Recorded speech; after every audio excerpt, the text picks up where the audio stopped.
Some Short Christmas Stories by Charles Dickens. Story 1. A Christmas Tree. I have been looking on this evening at a merry company of children assembled round that pretty German toy, a Christmas tree. The tree was planted in the middle of a great round table, and towered above their heads. It was brilliantly lighted by a multitude of little tapers, and everywhere sparkled and glittered with bright objects. There were rosy-cheeked dolls hiding behind the green leaves, and there were real watches, with movable hands at least, and an endless capacity of being wound up, dangling from innumerable twigs. There were French polished tables, chairs, bedsteads, wardrobes, 8-day clocks, and various other articles of domestic furniture, wonderfully made in tin at Wolverhampton, perched among the boughs as if in preparation for some fairy housekeeping. There were jolly, broad-faced little men, much more agreeable in appearance than many real men, and no wonder, for their heads took off and showed them to be full of sugar-plums. There were fiddles and drums. There were tambourines, books, work-boxes, paint-boxes, sweetmeat boxes, peep-show boxes, and all kinds of boxes. There were trinkets for the elder girls, far brighter than any grown-up gold and jewels. There were baskets and pin-cushions in all devices. There were guns, swords, and banners. There were witches standing in enchanted rings of pasteboard to tell fortunes. There were teetotums, humming-tops, needle-cases, pen-wipers, smelling bottles, conversation cards, bouquet-holders, real fruit, made artificially dazzling with gold leaf, imitation apples, pearls, and walnuts crammed with surprises. In short, as a pretty child before me delightedly whispered to another pretty child, her bosom friend, there was everything and more. This motley collection of odd objects, clustering on the tree like magic fruit, and flashing back the bright looks directed towards it from every side, some of the diamond eyes admiring it were hardly on a level with the table, and a few were languishing in timid wonder on the bosoms of pretty mothers, aunts, and nurses, made a lively realization of the fancies of childhood, and set me thinking how all the trees that grow, and all the things that come into existence on the earth, have their wild adornments at that well-remembered time. Being now at home again, and alone, the only person in the house awake, my thoughts are drawn back by a fascination which I do not care to resist, to my own childhood. I begin to consider what do we all remember best upon the branches of the Christmas tree of our own young Christmas days, by which we climbed to real life. Straight in the middle of the room, cramped in the freedom of its growth by no encircling walls or soon-reached ceiling, a shadowy tree arises, and looking up into the dreamy brightness of its top, for I observe in this tree the singular property that it appears to grow downward towards the earth, I look into my youngest Christmas recollections. All toys at first, I find.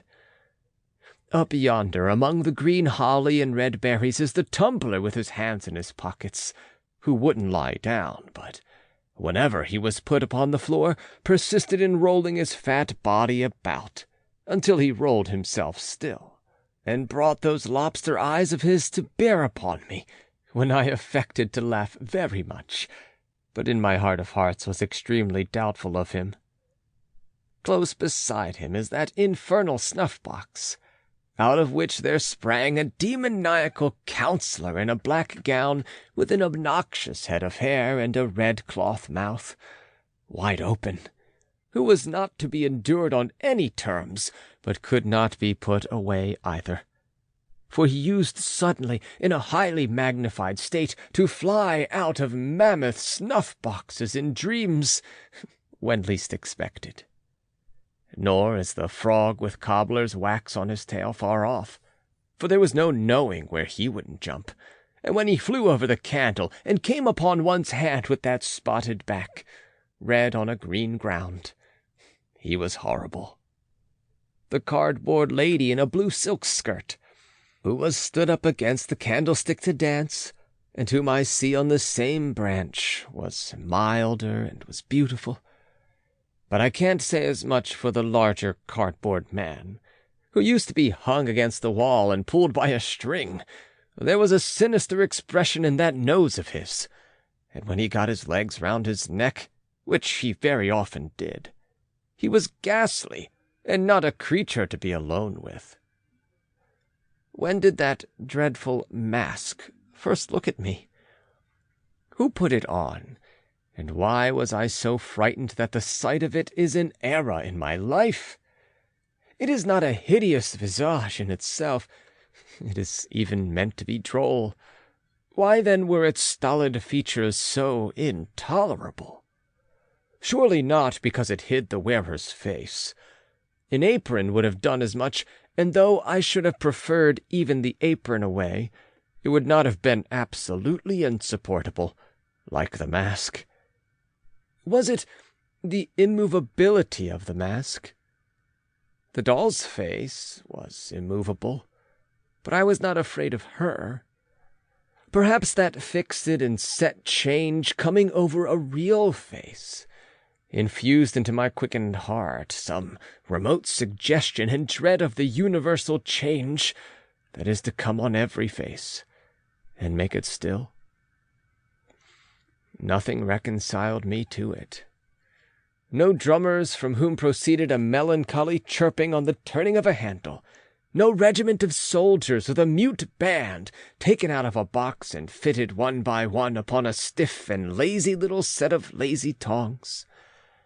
No old woman, made of wires and a brown paper composition, cutting up a pie for 2 small children, could give me a permanent comfort for a long time. Nor was it any satisfaction to be shown the mask, and see that it was made of paper, or to have it locked up and be assured that no one wore it. The mere recollection of that fixed face, the mere knowledge of its existence anywhere, was sufficient to awake me in the night, all perspiration and horror, with, "Oh, I know it's coming! Oh, the mask!" I never wondered what the dear old donkey with the panniers—there he is—was made of then. His hide was real to the touch, I recollect, and the great black horse with the round red spots all over him, the horse that I could even get upon, I never wondered what had brought him to that strange condition, or thought that such a horse was not commonly seen at Newmarket. The 4 horses of no colour next to him, that went into the wagon of cheeses, and could be taken out and stabled under the piano, appear to have bits of fur tippet for their tails, and other bits for their manes, and to stand on pegs instead of legs. But it was not so when they were brought home for a Christmas present. They were all right then. Neither was their harness unceremoniously nailed into their chests, as appears to be the case now. The tinkling works of the music cart I did find out to be made of quill, toothpicks, and wire, and I always thought that little tumbler in his shirt-sleeves, perpetually swarming up one side of a wooden frame and coming down head foremost on the other, rather a weak-minded person, though good-natured. But the Jacob's ladder next him, made of little squares of red wood that went flapping and clattering over one another, each developing a different picture, and the whole enlivened by small bells, was a mighty marvel and a great delight. Ah, the doll's house, of which I was not proprietor, but where I visited. I don't admire the Houses of Parliament half so much as that stone-fronted mansion with real glass windows, and doorsteps, and a real balcony, greener than I ever see now, except at watering-places, and even they afford but a poor imitation. And though it did open all at once, the entire house front, which was a blow, I admit, as cancelling the fiction of a staircase, it was but to shut it up again, and I could believe. Even open, there were 3 distinct rooms in it, a sitting-room and bedroom, elegantly furnished, and best of all, a kitchen, with uncommonly soft fire-irons, a plentiful assortment of diminutive utensils, the warming-pan, and a tin-man cook in profile who was always going to fry 2 fish. What Barmecide justice have I done to the noble feasts, wherein the set of wooden platters figured, each with its own peculiar delicacy, as a ham or turkey glued tight onto it, and garnished with something green, which I recollect as moss. Could all the temperance societies of these later days, united, give me such a tea-drinking as I have had through the means of yonder little set of blue crockery, which really would hold liquid? It ran out of the small wooden cask, I recollect, and tasted of matches, and which made tea nectar.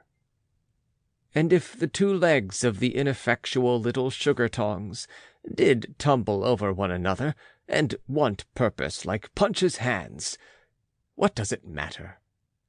And if I did once shriek out as a poisoned child, and strike the fashionable company with consternation, by reason of having drunk a little teaspoon inadvertently dissolved in too hot tea, I was never the worse for it, except by a powder. Upon the next branches of the tree, lower down, hard by the green roller and miniature gardening tools, how thick the books began to hang. Thin books in themselves at first, but many of them, and with deliciously smooth covers of bright red or green. What fat black letters to begin with! Quote, "A was an archer and shot at a frog." End quote. Of course he was. He was an apple pie also, and there he is. He was a good many things in his time, was A, and so were most of his friends, except X, who had so little versatility that I never knew him to get beyond Xerxes or Xantippe. Like Y, who was always confined to a yacht or a yew tree, and Z, condemned forever to be a zebra or a zany. But now the very tree itself changes, and becomes a beanstalk, the marvelous beanstalk up which Jack climbed to the giant's house. And now those dreadfully interesting double-headed giants with their clubs over their shoulders begin to stride along the boughs in a perfect throng, dragging knights and ladies home for dinner by the hair of their heads. And Jack, how noble, with his sword of sharpness and his shoes of swiftness! Again, those old meditations come upon me as I gaze up at him, and I debate within myself whether there was more than one Jack, which I am loath to believe possible, or only one genuine, original, admirable Jack, who achieved all the recorded exploits. Good for Christmas time is the ruddy color of the cloak, in which, the tree making a forest of itself for her to trip through with her basket, Little Red Riding Hood comes to me one Christmas Eve to give me information of the cruelty and treachery of that dissembling wolf who ate her grandmother, without making any impression on his appetite, and then ate her after making that ferocious joke about his teeth. She was my first love. I felt that if I could have married Little Red Riding Hood, I should have known perfect bliss. But it was not to be.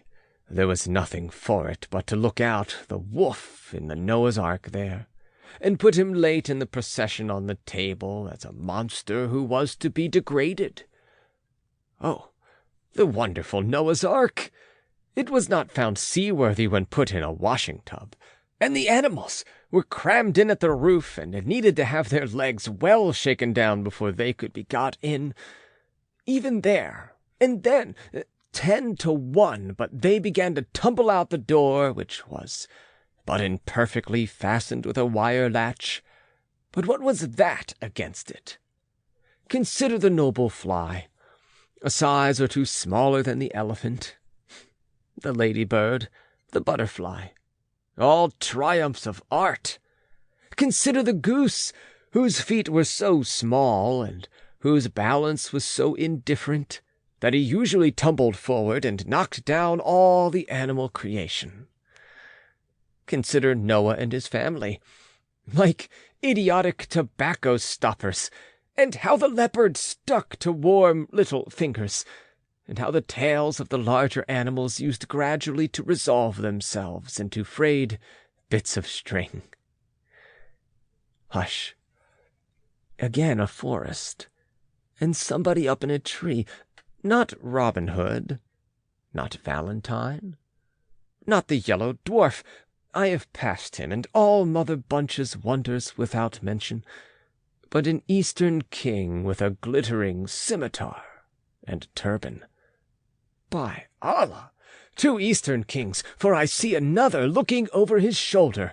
Down upon the grass, at the tree's foot, lies the full length of a coal-black giant, stretched asleep, with his head in a lady's lap, and near them is a glass box, fastened with 4 locks of shining steel, in which he keeps the lady prisoner when he is awake.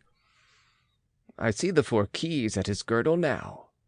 The lady makes signs to the 2 kings in the tree, who softly descend. It is the setting in of the bright Arabian Nights. Oh, now all common things become uncommon and enchanted to me. All lamps are wonderful. All rings are talismans. Common flower pots are full of treasure, with a little earth scattered on top. Trees are for Ali Baba to hide in.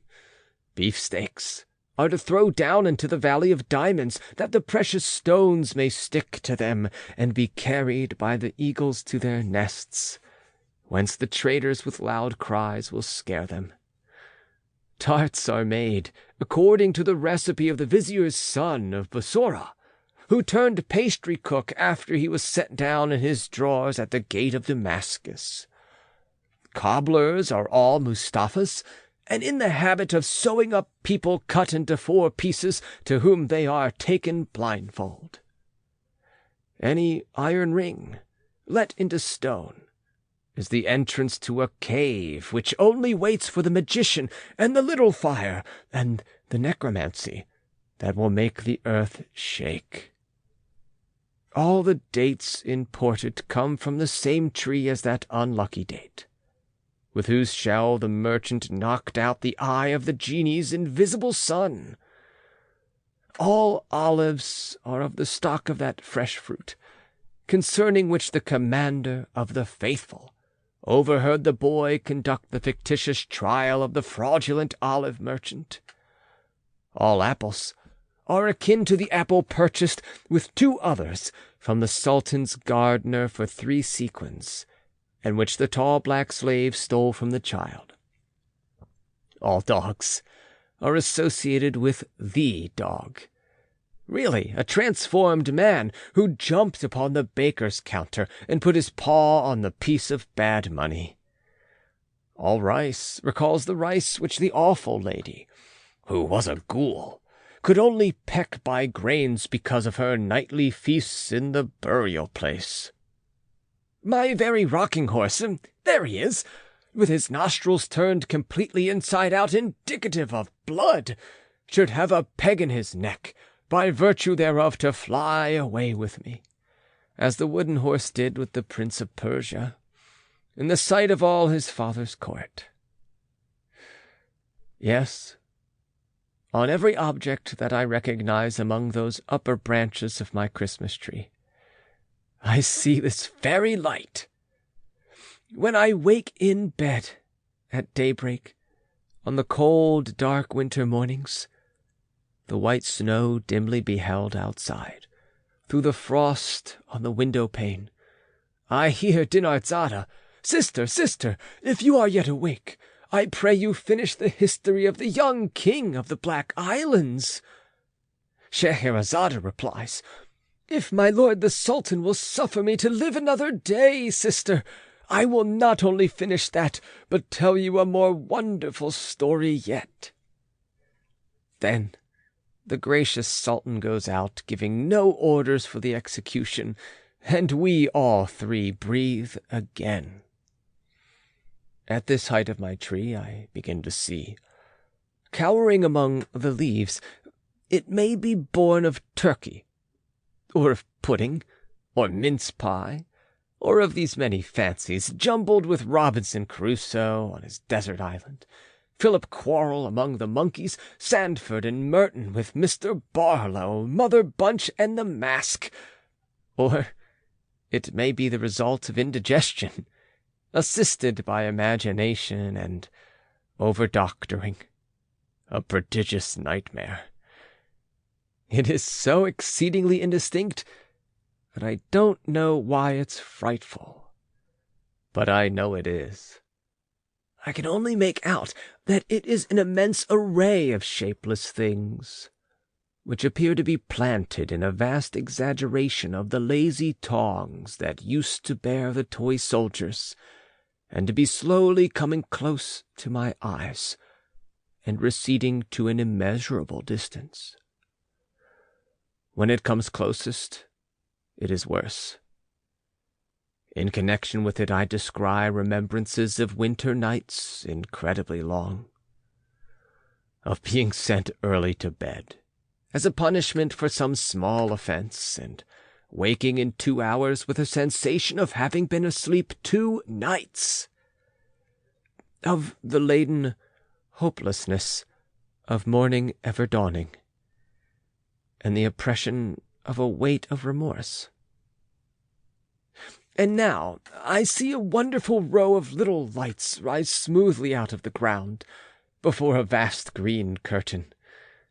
Now a bell rings, a magic bell, which still sounds in my ears unlike all other bells, and music plays amidst a buzz of voices and a fragrant smell of orange peel and oil.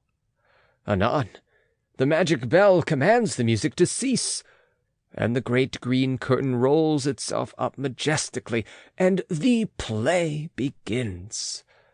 The devoted dog of Montargis avenges the death of his master, foully murdered in the forest of Bondy, and the humorous peasant with a red nose and a very little hat, whom I take from this hour forth to my bosom as a friend.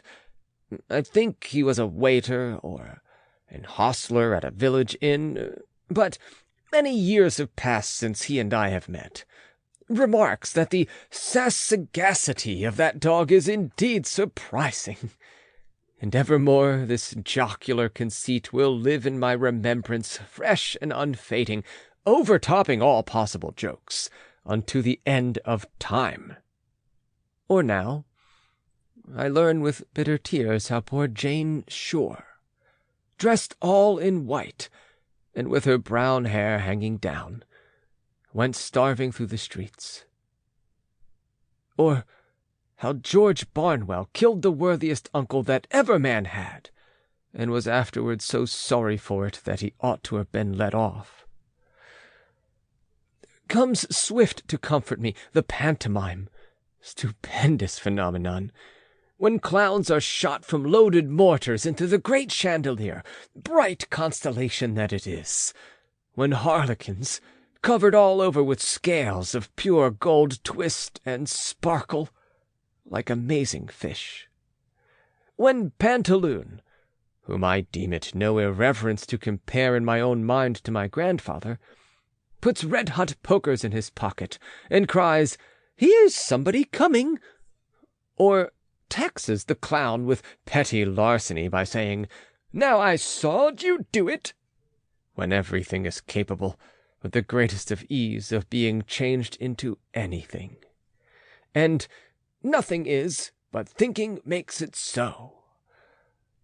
Now, too, I perceive my first experience of the dreary sensation, often to return in afterlife, of being unable, next day, to get back to the dull, settled world, of wanting to live forever in the bright atmosphere I have quitted, of doting on the little fairy, with the wand like a celestial barber's pole, and pining for a fairy immortality along with her.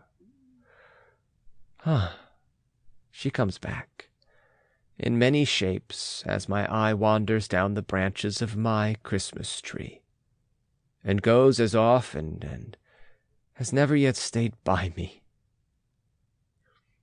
Out of this delight springs the toy theatre. There it is, with its familiar proscenium, and ladies in feathers in the boxes, and all its attendant occupation with paste and glue and gum and water-colors, and the getting up of the miller and his men, and Elizabeth, or the exile of Serbia. In spite of a few besetting accidents and failures, particularly an unreasonable disposition in the respectable Kelmar and some others, to become faint in the legs and double up at exciting points of the drama, a teeming world of fancy so suggestive and all-embracing that far below it on my Christmas tree I see dark, dirty, real theatres in the daytime, adorned with these associations as with the freshest garlands of the rarest flowers, and charming me yet. But hark! The waits are playing, and they break my childish sleep. What images do I associate with the Christmas music, as I see them set forth on the Christmas tree? Known before all the others, keeping far apart from all the others, they gather round my little bed. An angel, speaking to a group of shepherds in a field. Some travellers with eyes uplifted following a star. A baby in a manger. A child in a spacious temple talking with grave men. A solemn figure, with a mild and beautiful face, raising a dead girl by the hand. Again, near a city gate, calling back the son of a widow on his bier to life. A crowd of people looking through the opened roof of a chamber where he sits, and letting down a sick person on a bed with ropes. The same, in a tempest, walking on the water to a ship, again, and on a seashore, teaching a great multitude, again, with a child upon his knee, and other children round, again, restoring sight to the blind, speech to the dumb, hearing to the deaf, health to the sick, strength to the lame, knowledge to the ignorant. Again, dying upon a cross, watched by armed soldiers. A thick darkness coming on, the earth beginning to shake, and only one voice heard. Forgive them, for they know not what they do. Still, on the lower and maturer branches of the tree, Christmas associations cluster thick. School books shut up, Ovid and Virgil silenced, the rule of three with its cool, impertinent inquiries long disposed of. Terence and Plautus acted no more, in an arena of huddled desks and forms, all chipped and notched and inked.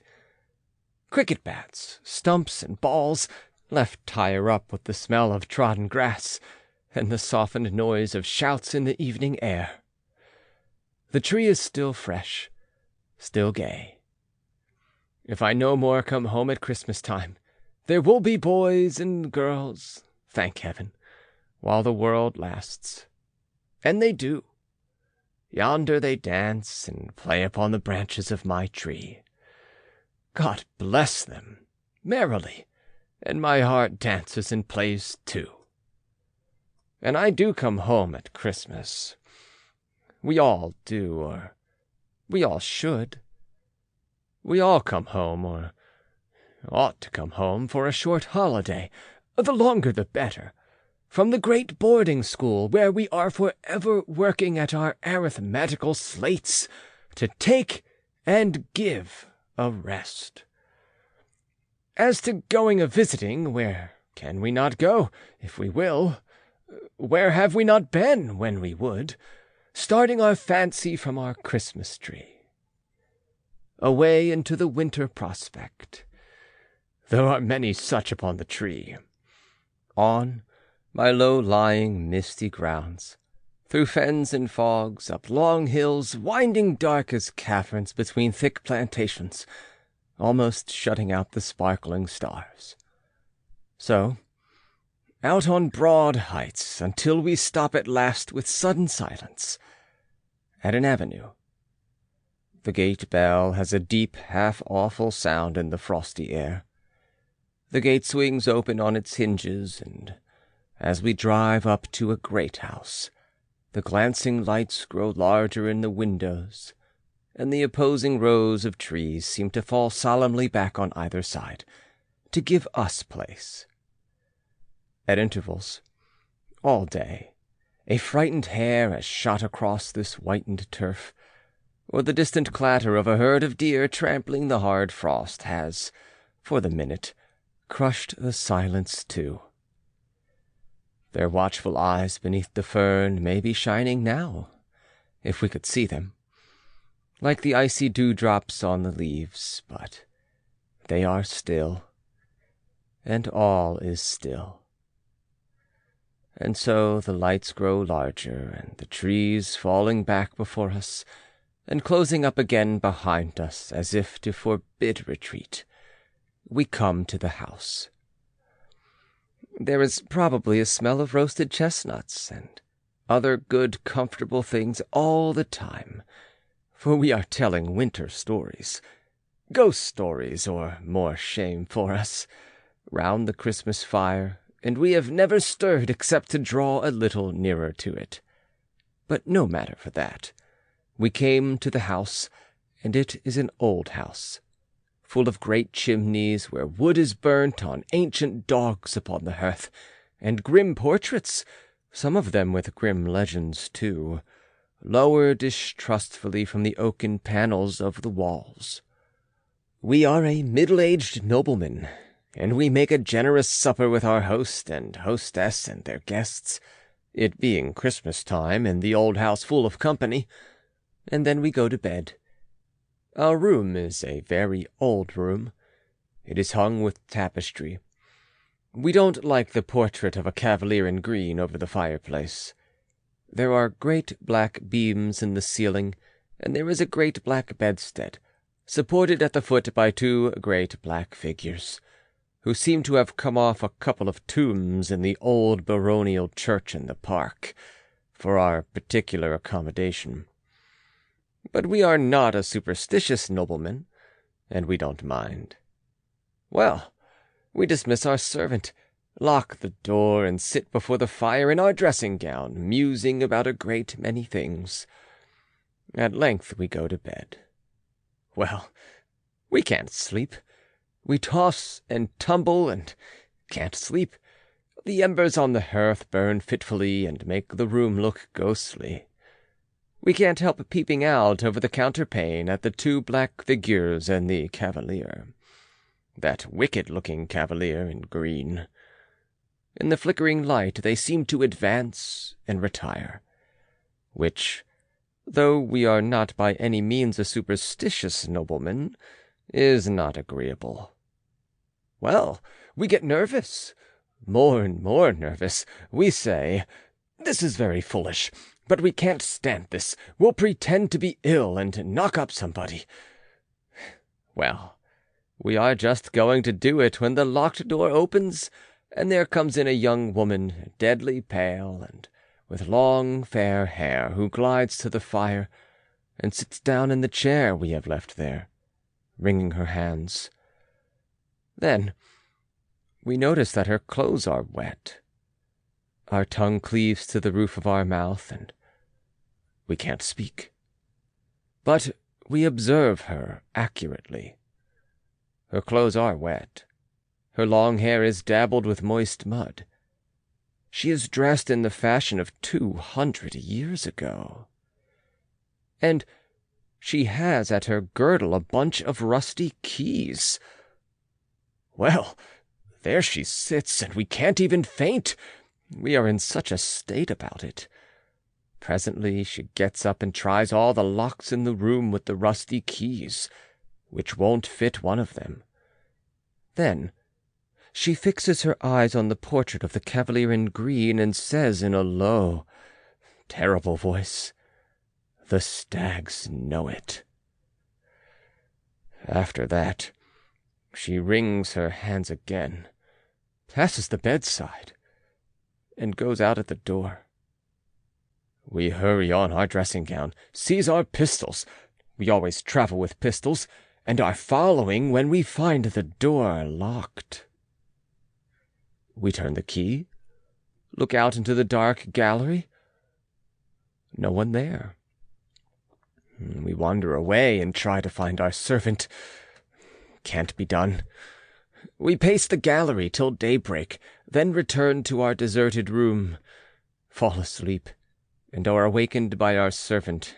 Nothing ever haunts him, and the shining sun.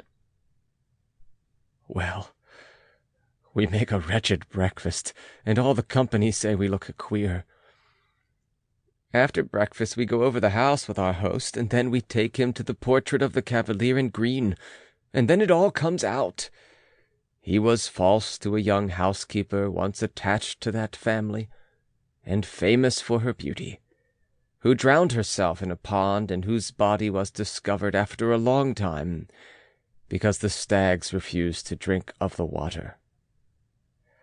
Since which it has been whispered that she traverses the house at midnight, but goes especially to that room where the Cavalier in green was wont to sleep, trying the old locks with the rusty keys. Well, we tell our host of what we have seen, and a shade comes over his features, and he begs it may be hushed up. And so it is. But it's all true. And we said so before we died. We are dead now to many responsible people. There is no end to the old houses, with resounding galleries and dismal state bedchambers, and haunted wings shut up for many years, through which we may ramble, with an agreeable creeping up our back, and encounter any number of ghosts. But it is worthy of remark, perhaps, reducible to a very few general types and classes, for ghosts have little originality and walk in a beaten track. Thus it comes to pass that a certain room in a certain old hall, where a certain bad lord, baronet, knight, or gentleman shot himself, has certain planks in the floor from which the blood will not be taken out.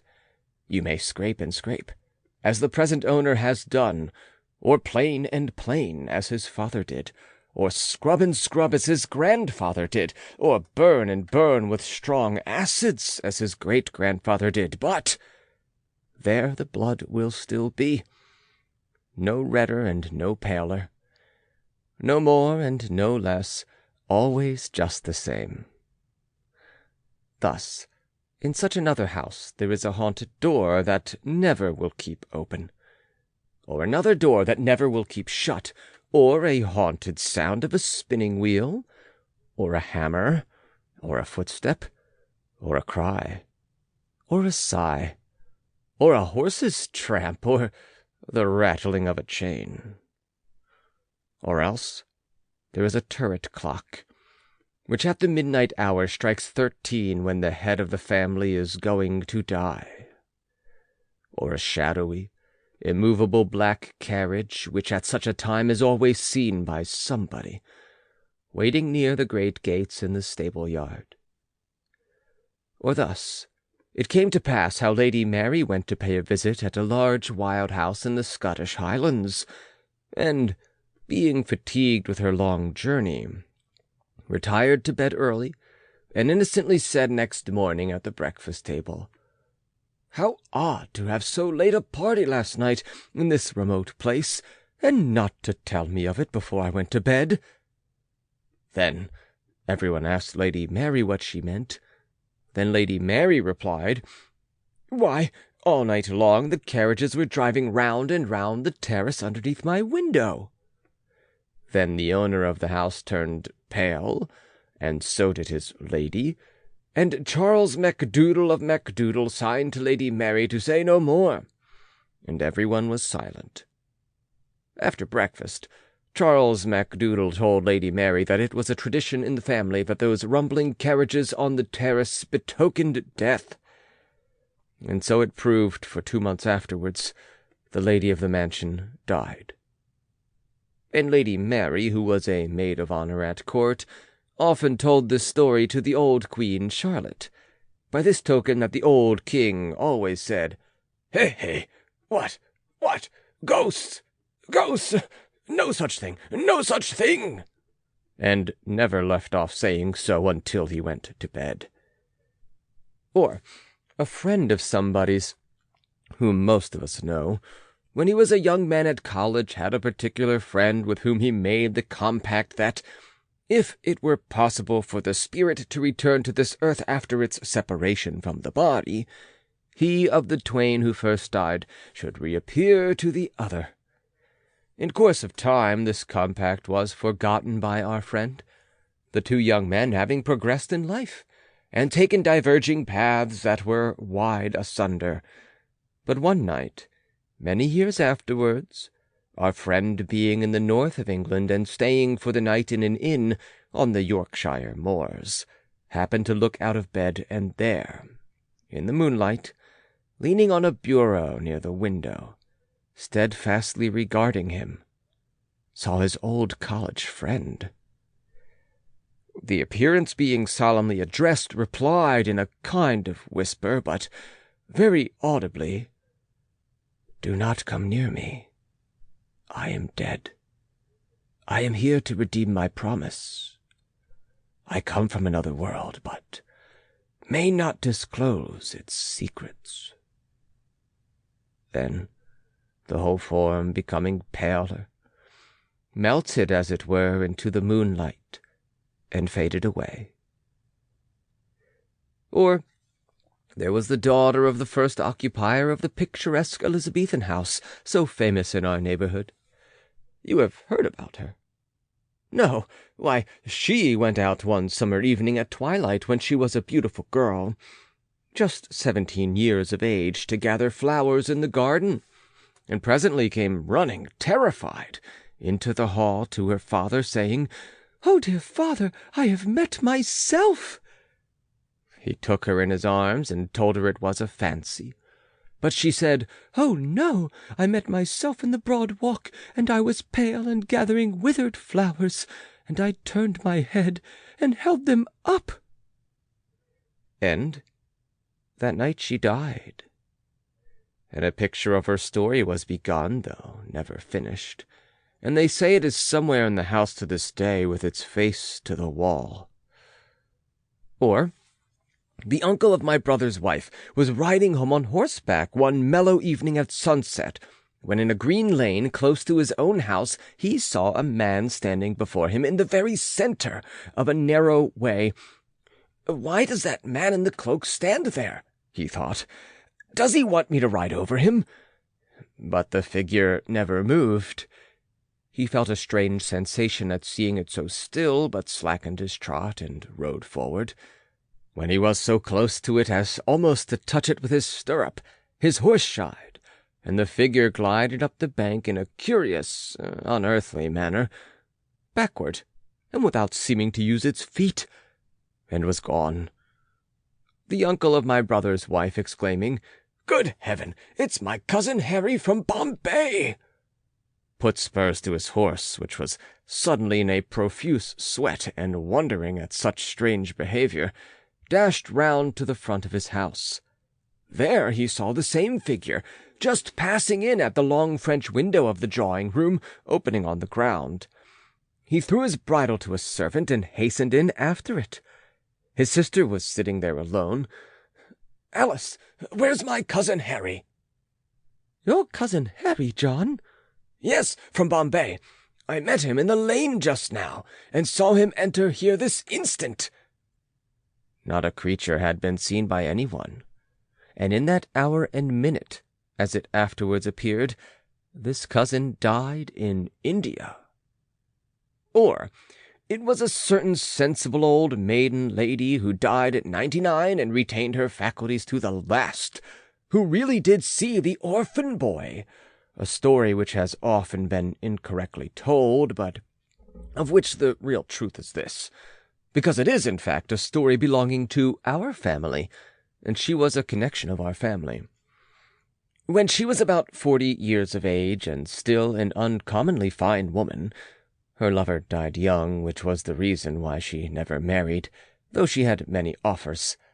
She went to stay at a place in Kent, which her brother, an Indian merchant, had newly bought.